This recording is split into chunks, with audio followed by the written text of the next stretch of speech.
ta hay ở vay xiêm nơi tại trong thưa sừng kìm chỉ mùi khmai tăng bị đám rồi hốt mà đòn bạc chụp bòn cùng vật thì xiêm mình trong thưa sừng kìm chỉ mùi khmai đây tai xiêm tới thưa sừng kìm bị pro sừng kìm đại cả langในឆ្នាំ25វាកើតឡើងដោយសារបងប្រុសរបស់តាសម្ដេចហ៊ុនសែនគាត់ចូលពេកគាត់គិតថាតាក់សិនហ្នឹងវាជាបងប្អូនធរជាបងធរគាត់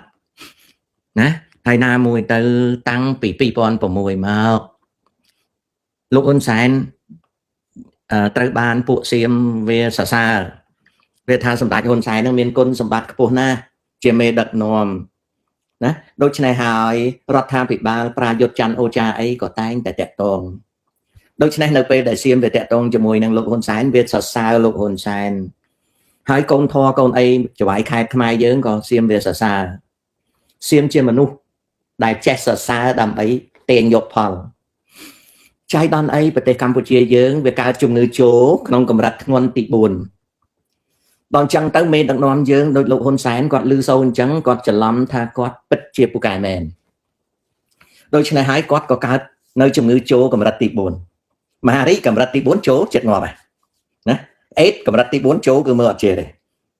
កម្រិតទី4គឺមើលអត់ជេរទេអេដមនុស្សតែចូលដល់កម្រិតទី4មើលអត់ជេរទេមើលអត់ជេរទេគឺចូលដល់កំណត់ហើយតលតែមានគេដកមេមានន័យថាតលតែទទួលមេរៀនថ្មីលោកហ៊ុនសែនគាត់ចូលដល់ជោកម្រិតទី4ជោខ្លាំងមែនទែនគាត់គិតថាគាត់ពិតជារដ្ឋបរិសគាត់ចាត់ទុកថាគាត់ជាអ្នកនយោបាយជើងចាស់ថៃវាឲ្យតម្លៃគាត់ណាតាមពិតអត់ទេថៃវាកំពុងបបោះអង្អែលគាត់ដើម្បីផលប្រយោជន៍ដល់ពេលហ្នឹងលោកហ៊ុនសែនគាត់ភ្លេចខ្លួនគាត់លូកដៃជើងជ្រៅចូលទៅក្នុងនយោបាយថៃគាត់ចាប់ក្បាលម៉ៃក្រូហ្វូនគាត់អួតប្រាប់ខ្មែរថាផ្ទៃក្នុងរបស់ថៃគាត់ស្គាល់អស់ហើយរហូតដល់គាត់ចេះធ្វើគ្រូទាយថាថៃណាឡើងថៃណាចុះថៃណាដួលថៃណាឈរ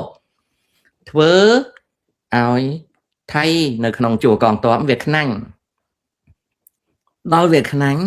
វាក៏ចង់សាកមេតបថៃខ្លះវាគិតណាវាថាចុយអានេះបើរៀងគ្រាន់បើយូរទៅអញចូលសាលារៀនសូត្រត្រឹមត្រូវអីវាមើលមិនឃើញទេអង្គអាត់ច្រើនណាអញ្ចឹងថៃវាគិតថាលោកហ៊ុនសែនមនុស្សព្រៃមិនមែនខ្ញុំទេណាខ្ញុំស្រឡាញ់បងខ្ញុំប៉ុន្តែថៃវាខឹងវាថាអាមួយនេះព្រៃតើនេះឃើញអញទៅសើហ្នឹងមិនដឹងអញ្ចឹងសាកវាមួយដាក់ទាំងខែកក្កដាឆ្នាំ2025ពេលហ្នឹងលោកហ៊ុនសែនគាត់នៅចូលខ្លាំងគាត់ឲ្យអាមីអាថោងគាត់តែងតាំងគាត់ទៅជាអគ្គភស្តុភារដែលខ្ញុំចេះតែនិយាយលេងថាអគ្គភស្តុភារដល់ចេញច្បាំងឲ្យទៅហ៊ានស៊ីមបុកណាដល់គាត់ឡើងធ្វើអគ្គភស្តុភារហើយគាត់ក៏ឲ្យបកូនណាសញ្ញេឲ្យគាត់ធ្វើមេតបធំទៀតពីព្រោះអីពីព្រោះជំងឺជោកម្រិតទី4ក៏ចាប់ដើមវាយក្រាំងខ្មែរដតីដែលជោកម្រិតទី3និងកម្រិតទី4ស្រ័យចេះយោយើងមាន 3M21 ដាក់ទាំងកញ្ច្រែងថាស្អុយពេញព្រៃដាក់ចឹងកញ្ច្រែងដល់ទីបំផុតទើបយើងដឹងថាក្លិនស្អុយនេះគឺក្លិនផោមបាក់តបវាបាក់តបធ្លាយផោមរត់ទៅវាស្អុយពេញព្រៃស្មានតែសៀមវានៅស្អុយពេញព្រៃខ្ញុំចេះប្រាប់ថាមិនមែនទេអានឹងក្លិនផោមទេអានឹងក្លិនផោមទេកុំជឿវាមិនដែរស្អុយពេញព្រៃទេក្លិនផោមទេអូដកឡើងនៅ Facebook នៅ Facebook តែណាក៏មកកញ្ចែងហើយរហូតដល់គេបង្កើតទ្រឹស្ដីថ្មីគេថាណែអញ្ជើញភ្ញៀវចូលតុមិនតាន់លើកម្ហូបទេអីអូយុទ្ធសាស្ត្រគេថាដល់សោហើយពីព្រោះម្នាក់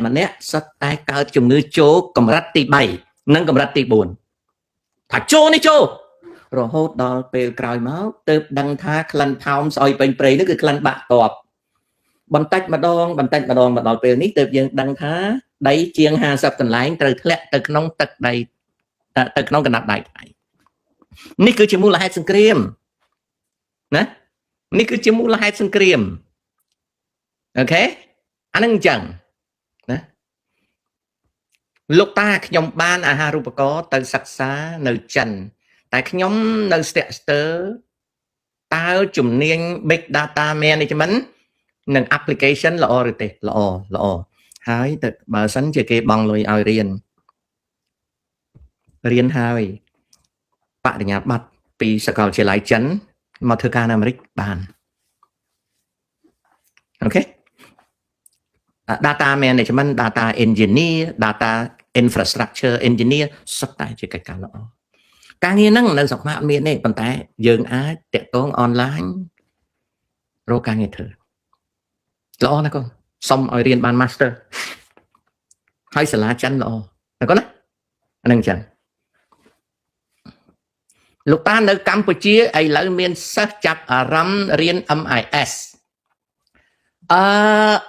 ច្រើនស្រដៀង IT និង CS ដែរសម្រាប់ MIS បច្ចុប្បន្នតើលោកតាយល់យ៉ាងណាខ្ញុំជាអតីតនាយក MIS សម័យខ្ញុំហួសសម័យហើយមុខវិជ្ជា MIS មិនមានប្រយោជន៍ទេពីព្រោះការងារនៅប្រទេសកម្ពុជាគេអត់ត្រូវការអ្នករៀន MIS ទេអ្វីដែលគេត្រូវការជាងគេនៅកម្ពុជាគឺ CS អ្នកណារៀន MIS ថ្ងៃក្រោយទៅមិនសូវមានកាលានុភាពខ្ពស់ទេនៅសហរដ្ឋអាមេរិកអ្នកដែលចេញមកជាប់បរិញ្ញាបត្រ MIS Master បានប្រាក់ចំណូលក្នុងរវាង 12,000 ទៅ 15,000 មួយឆ្នាំអ្នកដែលរៀន CS នៅក្នុង specialization machine learning autonomous technology AI ប្រាក់ចំណូលប្រចាំឆ្នាំ 20,000 ទៅ 48,000 មួយឆ្នាំចំណែកអ្នករៀន IT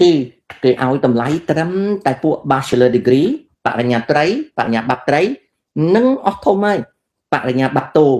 master ប្រាក់ចំណូលពួក IT 12,000 ទៅ 15,000 អស់ហើយវាជា job market នៅអាមេរិកល្អ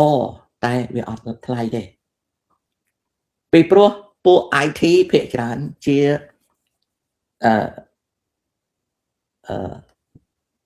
applying engineer ជាវិស្វករដែលអនុវត្តគេហៅថាវិស្វករបច្ចេកទេសអនុវត្តមិនមែនជាអ្នក design ធំទេគេជួលពួក IT មកធ្វើការភាគច្រើនគេជួល4ឆ្នាំគេជួលដែរមាន6ឆ្នាំយើងធ្វើ supervisor អញ្ចឹងតែបើសិនគេឲ្យទៅធ្វើកិច្ចការអីធំដុំជាងហ្នឹងនៅក្នុង infrastructure របស់បច្ចេកវិទ្យាយើង IT គ្រាន់តែជា support engineer ទេអញ្ចឹងប្រាក់ចំណូលយើងចូលភ្លាម 8,000 10,000 12,000 IT មិនងាយបាន 15,000 ទេ CS នៅក្នុង autonomous technology AI machine learning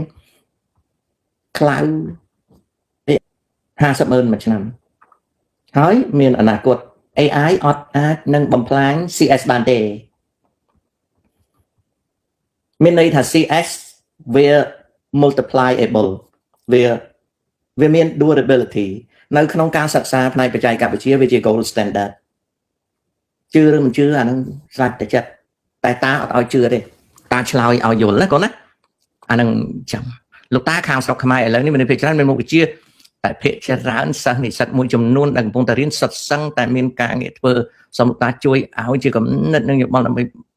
បីតម្រង់បង្ហាញនិស្សិតជំនាន់ក្រោយនិស្សិតនិងសិស្សឲ្យតែរៀននៅក្នុង STEM STEM គឺត្រូវទាំងអស់ឲ្យតែរៀននៅក្នុង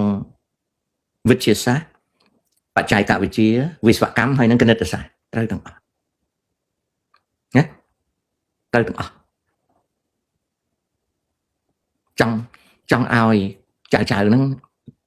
យកចិត្តទុកដាក់នៅមុខវិជ្ជាដែលតកតងនឹង STEM STEM អូខេកូនអញ្ចឹង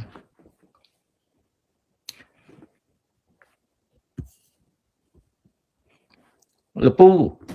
កុម្មុយនីសអន្តរជាតិចប់ហើយឬនៅបើសាធារណរដ្ឋសហភាពសូវៀតបានបែកបាក់បាត់ទៅហើយកុម្មុយនីសអន្តរជាតិនៅរហូតដល់សប្តាហ៍ថ្ងៃទោះបីសហភាពសូវៀតដួលរលំទៅហើយក៏ចលនាកុម្មុយនីសអន្តរជាតិនៅរស់សប្តាហ៍ថ្ងៃហើយនៅធ្វើការក៏ប៉ុន្តែមុខសញ្ញានិងបេសកកម្មរបស់ចលនាកុម្មុយនីសអន្តរជាតិបាត់បង់រីឯបណ្ដាប្រទេសកុម្មុយនីសដូចចិនដូចកូរ៉េខាងជើងដូចវៀតណាមប្រទេសកុម្មុយនីសទាំងអស់នោះងាកទៅកសាងសេដ្ឋកិច្ចហើយបញ្ឈប់ exploitation of communism មានន័យថាឈប់នាំចេញនៅលទ្ធិកុម្មុយនីសហើយអញ្ចឹងនៅពេលដែលគេ stop exploitation of communism and shifting gear towards economic development ចលនាកុម្មុយនីសអន្តរជាតិវាខ្សោយតែប៉ុណ្្នឹងទេណាតើលោកតាយល់យ៉ាងណាចំពោះការសិក្សានៅប្រទេសសម្រាប់និស្សិតនៅប្រទេសមួយទៀតណានៅប្រទេសមួយទៀតតើលោកតាយល់យ៉ាងណាដែរនៅលើការចោះអនុសារណៈរវាងវៀតណាម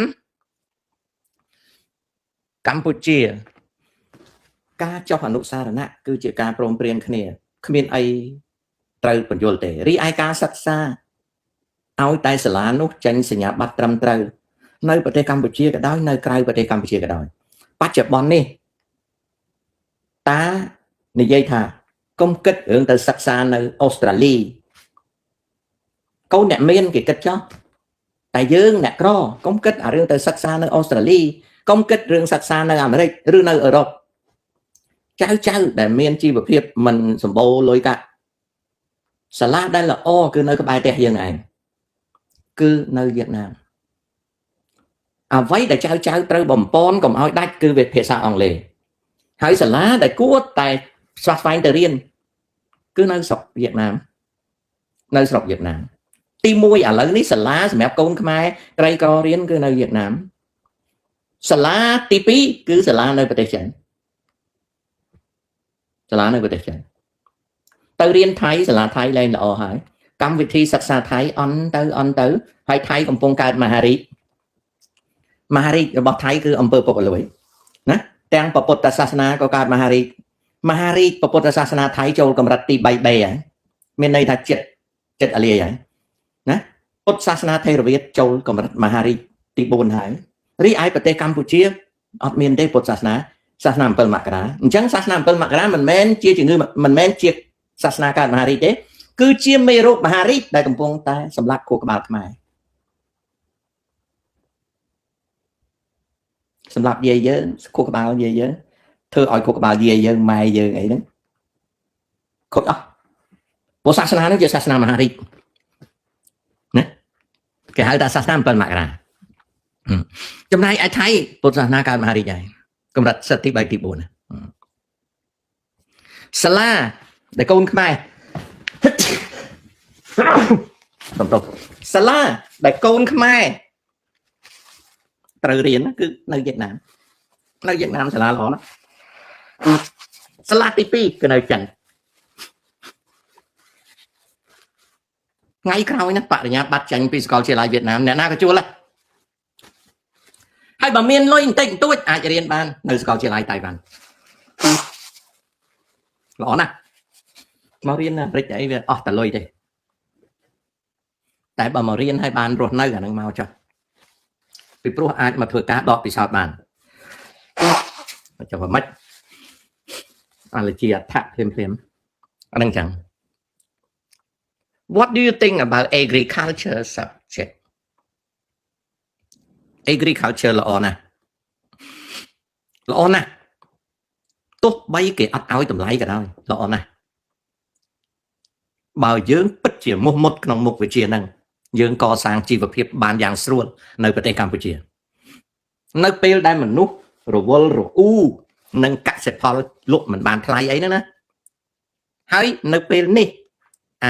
យុគសម័យដីឡើងថ្លៃវាដាំក្បាលចុះបាក់ថ្មិញហើយរៀនកសិកម្មមានប្រយោជន៍តែកសិកម្មទំនើបប្រកបទៅដោយប្រាជ្ញាហិរញ្ញវត្ថុអានឹងចឹងខ្ញុំសូមជម្រាបណាមុខវិជ្ជាច្រើនណាស់ដែលឲ្យប្រយោជន៍យើងឲ្យតែយើងឈប់ជោឈប់អួតឈប់ fake កាលណាយើងឈប់ជោឈប់អួតឈប់ fake មុខវិជ្ជា